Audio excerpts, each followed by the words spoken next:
think right now it's helped that, and I wrote this in my piece as well, like it's helped that a lot of the ACC hasn't figured things out yet, right? Virginia Tech's hoping they figured it out with James Franklin.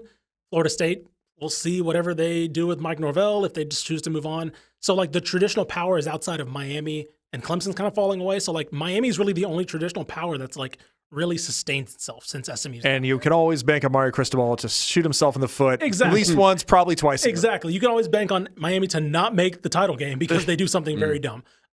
So with that being said, until there's any signs of these programs figuring it out, UVA looks like potentially maybe they're ranked right now. Duke, we'll see. There's kind of some. I was about to say, don't doubt my real friend Manny Diaz. Yeah, exactly. Look, you know Manny my Diaz. guy. I do know Manny Diaz. Yeah, Duke's really figuring it out, but it's like it's kind of a hodgepodge in the middle of teams, kind of like crabs in the bucket, where it's like, oh well, you're getting a little better. We'll make sure you don't get too high on your own supply, whatever. But SMU has taken advantage of that. They've been the team to be in alignment with funding in all sports, right? Like basketball, they just made a great hire in women's basketball with Adia Barnes from Arizona. And the fact that they have big pockets, they can be the team that locks down Rhett Lashlee, even though his alma mater is open now, right? Even though a school that his mentor, Auburn, may open or is open now, right? They can be the team to be like, do you want to get involved in that chaos? Right. Or do you want to just be here where we're going to be a top 3 to 4 team every single year, and you're going to have as much money as you want, and it's not going to matter, right? It's not going to matter about, even if Miami figures it out, we're going to give you the money to eventually be there, right? To eventually be at that level. I think it's about I think they got the right guy in Rhett Lashlee.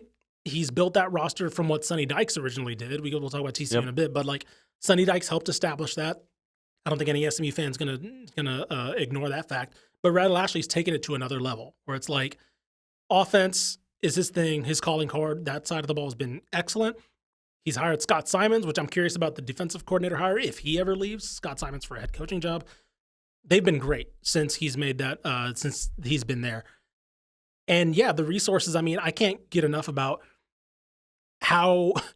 Coaches are weird in general in terms of aspiration, right? Every coach thinks they can be the one to fix, whatever, see Texas before Steve Sarkisian, right? I'm the coach that can bring Texas back. I can fix her. Yeah, exactly. Look at Florida now, right?